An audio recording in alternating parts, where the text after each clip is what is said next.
안녕하세요. 오늘도 찾아주신 시청자분들 감사합니다. 하임 공포라디오는 최대한 매일 저녁 시간에 업로드될 예정이며 구독은 요구하지 않지만 구걸합니다. 첫 번째 이야기입니다. 2007년도 중학생이었던 나는 시험날이 얼마 안 남아서 24시간 하는 독서실에서 공부를 하고 있었어.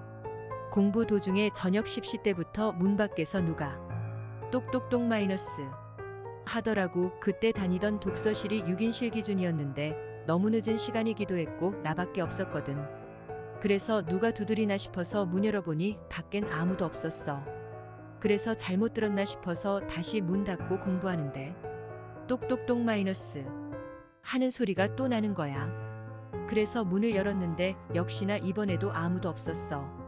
다시 자리에 앉아서 공부하다가 잠이 들었어. 똑똑똑똑똑똑똑똑똑똑 마이너스 똑똑똑똑똑똑똑똑똑 마이너스 똑똑똑똑똑똑똑똑똑 마이너스 똑똑똑똑똑똑똑똑 마이너스.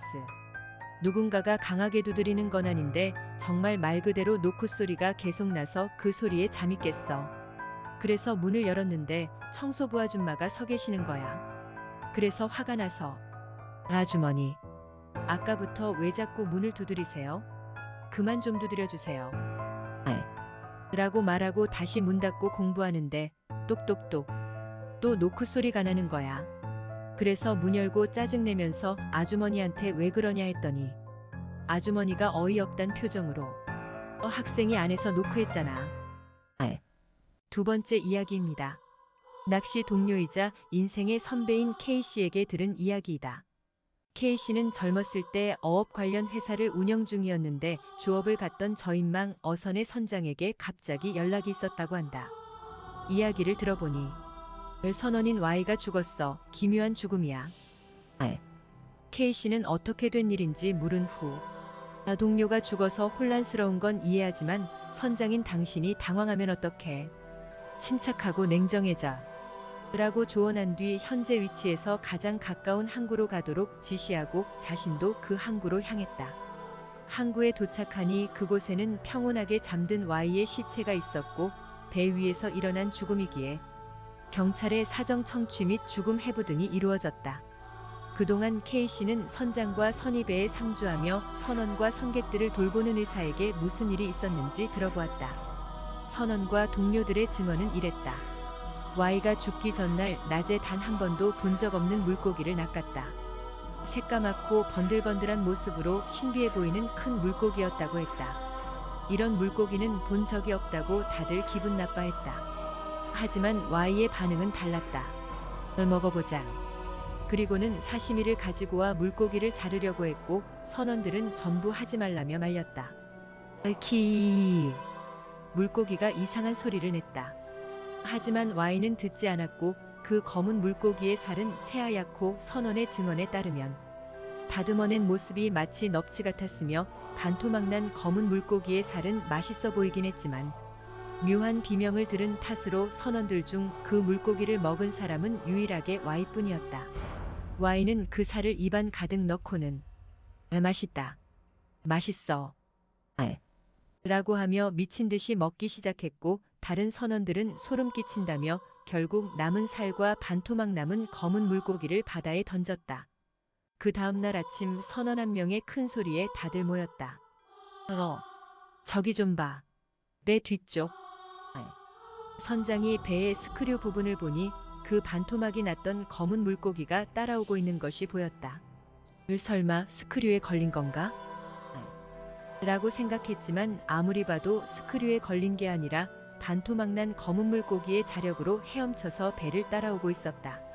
내장도 분명히 남김없이 걷어냈고 반토막이 난 물고기가 어떻게 라고 생각이 들어서 오싹한 순간 다시 다른 선원 한 명이 안색이 변해 소리쳤다.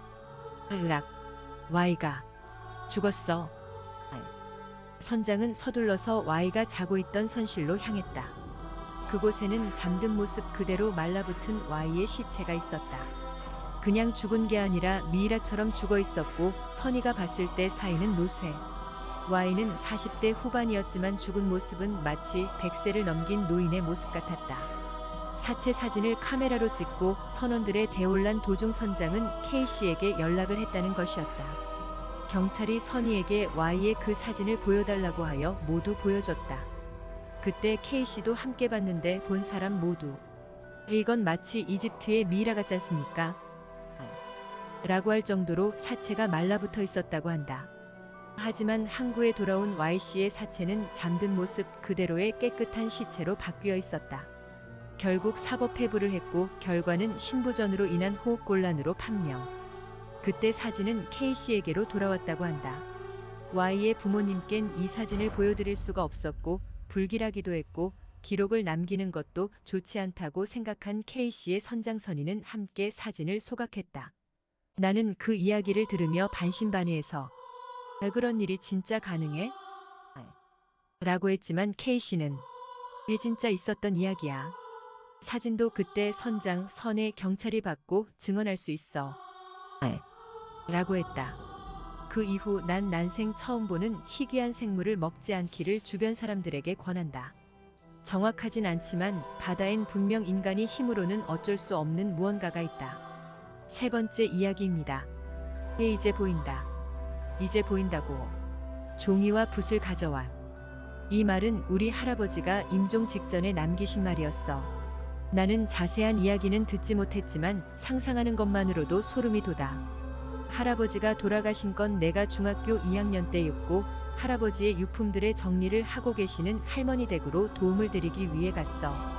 꽤 오래된 사진들이 많이 있어서 처음엔 신기해다가 몇 장들을 보다 보니 뭔가 기분 나쁜 사진들이 나오기 시작해서 슬슬 무서워지는 거야. 예를 들자면 이런 사진들이었어.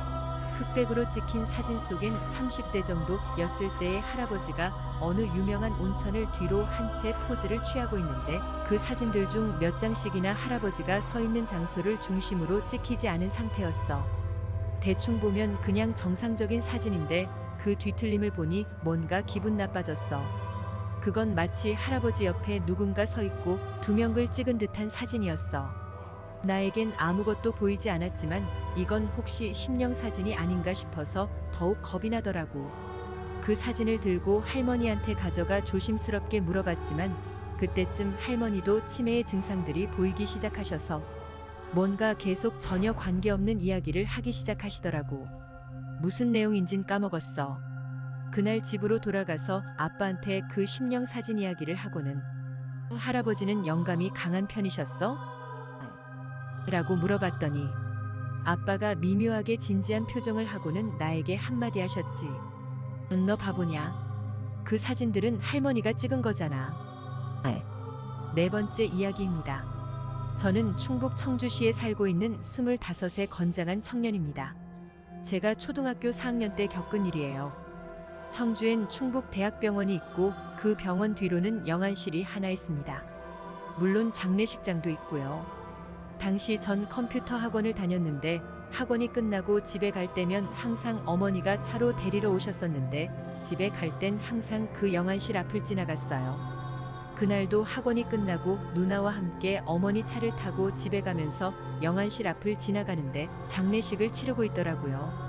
그때 저는 조수석, 누난 뒷좌석에 타고 있었어요. 저는 철없이 그걸 보면서 엄마, 우리 저기 가서 밥 먹고 갈까? 라며 농담을 했는데 어머니가 대답을 안 하시더라고요. 그래서 엄마를 보려던 찰나 이상하다 하시더니 신호대기 중이던 앞차를 그대로 들이박았습니다.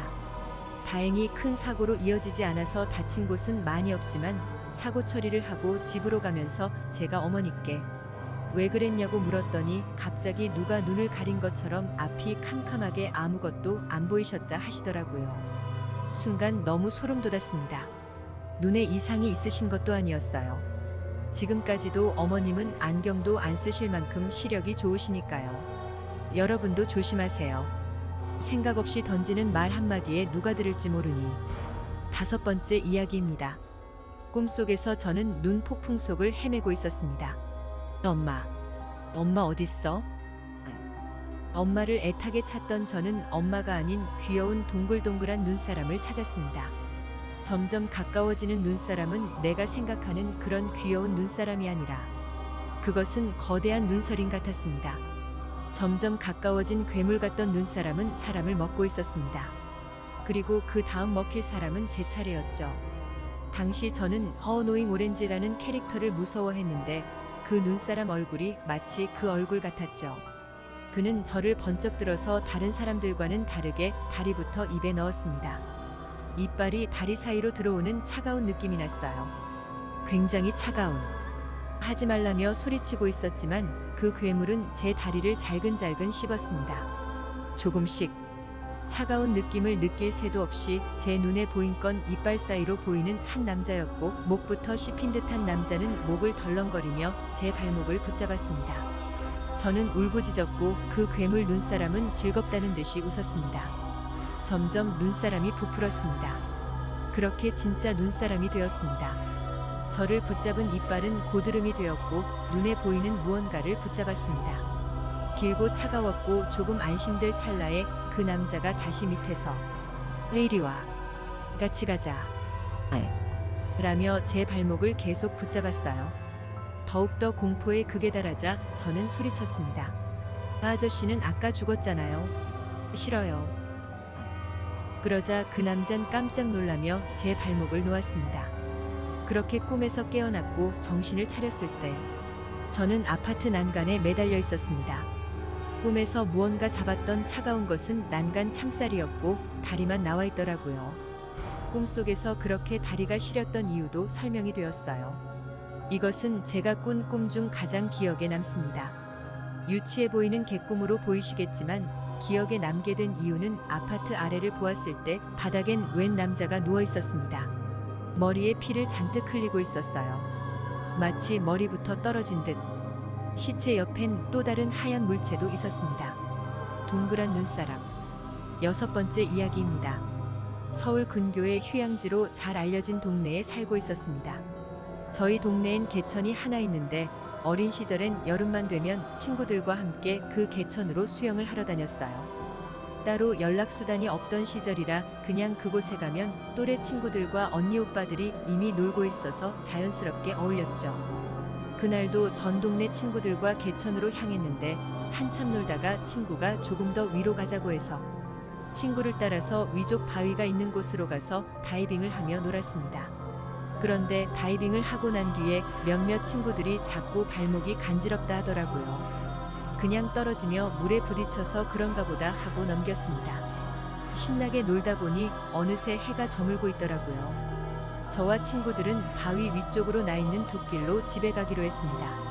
하나 둘 물에서 나오다가 올라가던 친구 중 한 명이 실수로 시계를 물에 빠뜨린 거예요. 친구는 제게 시계 좀 주워달라고 부탁했습니다. 저는 시계가 빠진 곳 근처로 이동했어요. 허리를 굽혀 물에 들어가서 눈을 뜬 채로 시계를 찾아서 두리번거렸습니다. 다행히 시계를 빨리 발견했고 잡고 일어서면 되는 거였지만 시계를 손에 넣고는 무심결에 시선을 옆으로 돌리니 눈알이 없어서 뻥 뚫린 하얀색 해골 같은 얼굴에 검은색 긴 머리를 가진 도저히 사람이라고는 볼 수 없는 형체가 있었습니다. 너무 놀라서 숨이 턱 막혔고 움직일 수 없었습니다. 그 형체는 점점 저를 위해 다가왔어요. 이대로 있다간 죽을 것 같아 움직이고 싶었지만 움직이지 않았고 그 사이 형체는 점점 가까워졌습니다. 그 순간 누군가 제 등을 쳤고 몸이 풀리면서 물 위로 올라왔어요. 저는 너무 겁에 질려서 멍하니 서 있으니 친구들도 얼굴이 새하얗게 질렸더라고요. 일단 물에서 얼른 나왔습니다. 친구들도 제 모습에 당황했는지 왜 그러냐고 재차 물었고 저는 시계만 꼭 쥔 채로 아무 말도 못했습니다. 시간이 지나서 어느 정도 진정이 되니 아까 물속에서 본 것을 친구들에게 말했습니다. 근데 친구들이 하는 말이 더 소름 돋았어요. 아야, 너 허리 숙여서 물에 들어가서는 한 10분 정도 가만히 있던데. 친구들은 제가 당시 유행하던 시체놀이 장난을 치는 건가 싶어서 언제까지 하나 두고 보자고 했는데 등만 보인 채 둥둥 떠서는 10분 정도가 지나서 깨웠다 하더라고요. 현재도 그곳은 해마다 사람이 죽어나가는 기이한 현상이 벌어지고 있다는 것입니다. 깊지도 않은데 말이죠. 7번째 이야기입니다. 저희는 아빠의 사업 실패로 작은 산 동네의 허름한 집으로 이사를 갔습니다. 이사 후 아빠는 지인 소개로 어렵사리 직장을 구하셨지만 잦은 야근으로 항상 밤늦게 오셨어요. 엄마도 늦게까지 식당 일을 하셨습니다. 그래서 집엔 밤 9시가 넘어도 일주일에 5일 정도는 저와 6살 난 동생뿐이었어요. 그런데 이사 후 얼마 지나지 않아서 동생과 저만 있는 집에 이상한 일이 생기기 시작했어요. 갑자기 대문이 열리기도 하고 한밤에 누군가 마당에서 노래를 부르는 소리가 들려 문을 열어보면 소리가 뚝 끊기곤 했죠. 밤마다 그렇게 겁에 질린 동생을 쓰다듬어 주다가 잠이 들곤 했습니다. 부모님은 조금만 참아달라며 울기 일쑤였죠. 시간이 흐르며 소리는 노랫소리가 아니라 점점 비명으로 변해갔습니다. 누군가 대문과 유리창을 거칠게 두드리기도 했고요. 밖엔 아무도 없었습니다. 하지만 저희는 부모님의 눈물을 보고 난 뒤라 아무 말도 못하고 참기만 했습니다. 그러던 어느 날 동네 초등학교 운동장에서 해질녘까지 동생과 놀고 있었을 때였습니다. 운동장 큰 느티나무 밑에 버려진 것으로 보이는 꼬질꼬질한 흰 강아지가 보이더군요. 작고 귀여운 그 모습에 반한 저희 남매는 아이를 데리고 왔고 품 안에 잘 안겨있던 아이가 마당에 오니 뛰어내려서는 아무것도 없는 허공에 짖기 시작했습니다. 아무리 말려도 짖는 강아지를 방 안으로 데리고 올 수 없어서 일단 강아지는 마당에 두고 저희는 들어왔어요. 그때 갑자기 마당에서 귀가 찢어질 듯한 비명이 들렸어요. 방문을 열어보니 강아지가 뱀 한 마리를 입에 물고 마당 중앙에 앉아 저희를 바라보고 있었습니다. 뱀 사체를 처리하기 어려워서 빗자루로 툭툭 쳐서는 마당 구석에 두고 부모님을 기다렸습니다. 아빠는 항상 무서워하는 저희를 위해 원래 강아지를 데리고 오려고 했었다며 흔쾌히 허락해 주셨어요. 그리고 엄마가 곧이어 들어왔고 엄마는 깜짝 놀라시며 이야기했습니다. 아이들이 너무 무서워해서 점집을 갔는데 점쟁이가 저희 집 앞마당에 한 여자가 살고 있는데 그 여자가 자기 집에 웬 아이들이 장난치고 노니 화나서 괴롭히는 거라고 했다고 하더라고요. 엄마가 부적이라도 사서 붙여야 되냐고 묻자 점쟁이가 고개를 저으며 아냐, 조만간 집에 흰놈 하나가 들어올 건데 그놈이 다 해줄 거야. 그놈은 저승사자가 키우는 거거든. 이라고 했다고 해요. 그 뱀이 귀신이었을까요? 신기하게 집에서 강아지를 키우고 난 뒤부턴 아무 일도 일어나지 않았습니다. 그리고 제가 12살이 되던 해에 다른 곳으로 이사를 갔고 그때 저희 남매를 구해준 강아지는 몇 달 전 무지개 다리를 건넜습니다. 고마워. 8번째 이야기입니다. 꿈이었습니다. 꿈이란 걸 안 이유는 제 이빨이 하나 둘 떨어졌지만 하나도 아프지 않았거든요. 그렇게 이빨이 전부 빠져서 바닥에 나뒹굴고 있는데 제 시야에 한 소녀의 뒷모습이 보였습니다. 쪼그려 앉아서 뭔가를 하는 듯한 소녀는 제 시선이 느껴진 건지 저를 향해 천천히 몸을 돌렸습니다. 환하게 웃으며 다가와서는 제 이빨을 하나 둘 줍더라고요. 그러더니 저보고 앉으라며 손짓을 했습니다. 이빨이 몽땅 빠진 상태로 소녀와 시선을 맞추니 소녀는 제 이빨 5개를 갖고는 공기를 하기 시작했습니다. 마지막 5단계 다들 아실 거예요. 손등에 올렸다가 다시 잡는 거. 5단계를 반복하더니 제 손에 이빨 5개를 가지고는 저를 빤히 쳐다보더군요. 저도 모르게 소녀처럼 공기를 하기 시작했습니다. 5단계가 다가와 했을 때 1개밖에 잡지 못했더니 소녀가 눈물을 한 방울 흘리더니 다시 제 손에 5개의 이빨을 쥐어주더군요. 한 번 더 하라는 건가 싶어 다시 5단계를 했을 땐 총 4개의 이빨을 잡았습니다. 그러자 소녀는 처음으로 입을 열었습니다. 많이 잡았네. 잘했어. 그리고 전 꿈에서 깨어났습니다. 드디어 기억나더군요. 저는 도로에서 중앙선을 침범한 승용차에 의해 저와 제 아이들 둘 그리고 제 부인까지 총 4명이 사고를 당한 상태였습니다.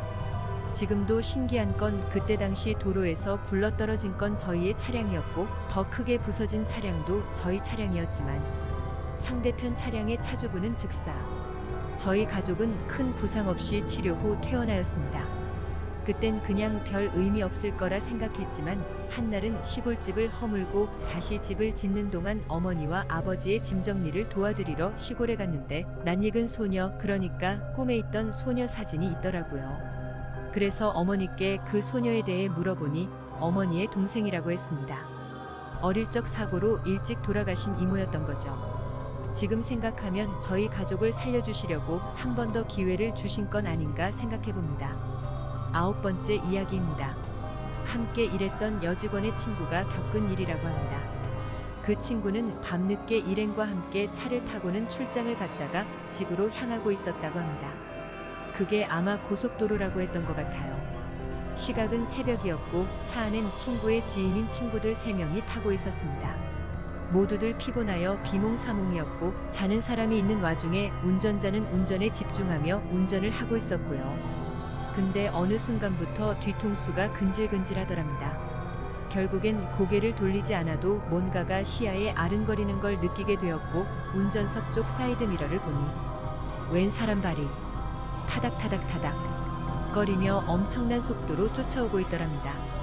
발목 위로는 안 보이는 어둠에 둘러싸여 소름이 쫙 끼치는데 운전 중이라 비명을 지를 수도 없고 동승한 사람들이 모두 골아떨어진 걸 보니 그냥 내가 많이 피곤해서 헛걸 봤나 보다 하며 속도를 좀 더 올리고 운전을 계속했더랍니다. 하지만 갑자기 아득한 느낌이 들며 다시 정신을 차렸을 땐 언제 사고가 난 건지 차가 반파가 되어 있었다고 해요. 다행히 크게 사고가 났는데도 운전자와 동승한 사람들 모두 크게 다치진 않았고요. 더 소름 끼치는 건 차량의 트렁크 쪽에 까만색 잿가루가 발바닥 모양으로 찍혀 있었다는 거죠. 마지막 이야기입니다. 전 이 일을 겪기 전 많은 무서운 이야기를 읽으면서도 실질적으로 믿지는 못했습니다. 하지만 이런 일을 겪게 되니 모든 게 진실이란 걸 알게 되었죠. 때는 1년 전쯤 여름이었습니다. 20살이 된 기념으로 고등학교 친구들과 함께 물놀이를 가게 되었어요. 강원도의 좋은 계곡을 알아냈다며 한 친구가 추천한 곳이었어요. 강원도 한 시골 마을의 계곡을 따라 산을 오르는데 작은 사당이 눈에 띄더라고요. 그 사당은 5평 남짓한 크기에 따로 출입문 같은 건 안 보였습니다. 정자처럼 기둥과 지붕만 있어서 마을 사람들이 오가며 기도하는 공간 같았습니다. 그런데 사당 내부가 상당히 어수선했습니다.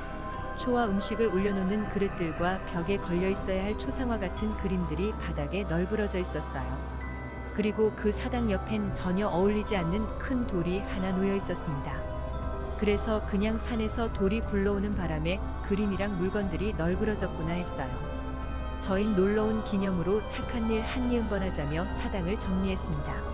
사당 옆에 있던 돌도 남자 3명이서 붙어서 굴림이 옮겨지더라고요.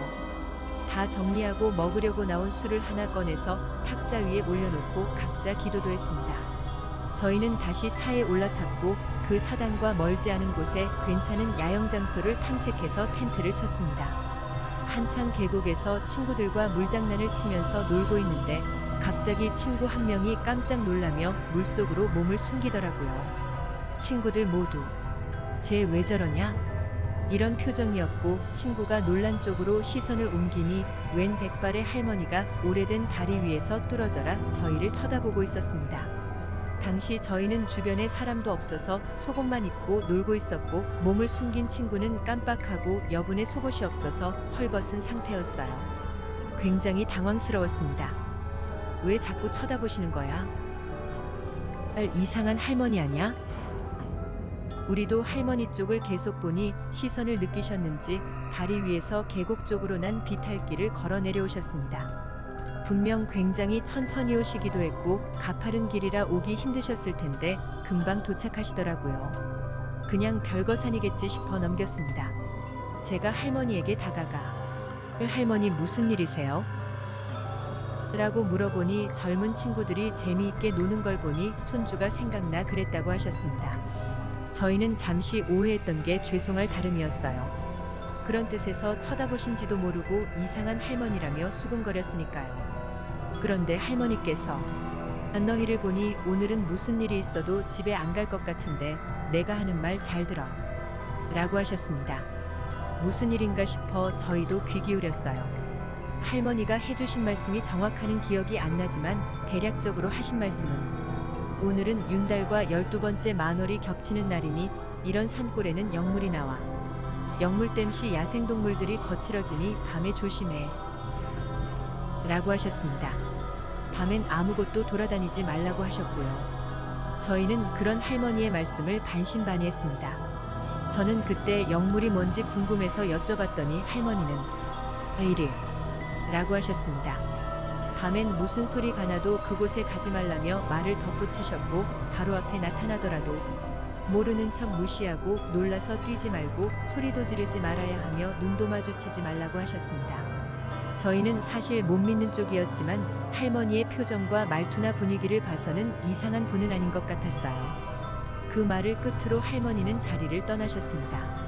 저희는 할머니께 인사드리고 다시 물에 들어가 놀았고 점점 어둑해지니 할머니 말씀이 자꾸 떠올라 오싹했습니다. 고기와 술로 한껏 휴가 분위기를 내기 시작했어요. 무서웠던 생각도 있고 정신없이 마시고 놀다 보니 밤 9시가 되었고 사온 술들이 다 떨어졌습니다. 아쉬운 마음에 2명을 뽑아 걸어서 20분 거리에 있는 마을에서 술을 사오기로 했습니다. 저와 제 친구 1명이 당첨되었고요. 어두운 산길이었지만 술 기운이 있어 그리 무섭진 않았어요. 10분 정도 지났고 휴대폰 플래시 빛에 의지해 걸어가는데 갑자기 산속에서 아기 울음소리가 들렸습니다.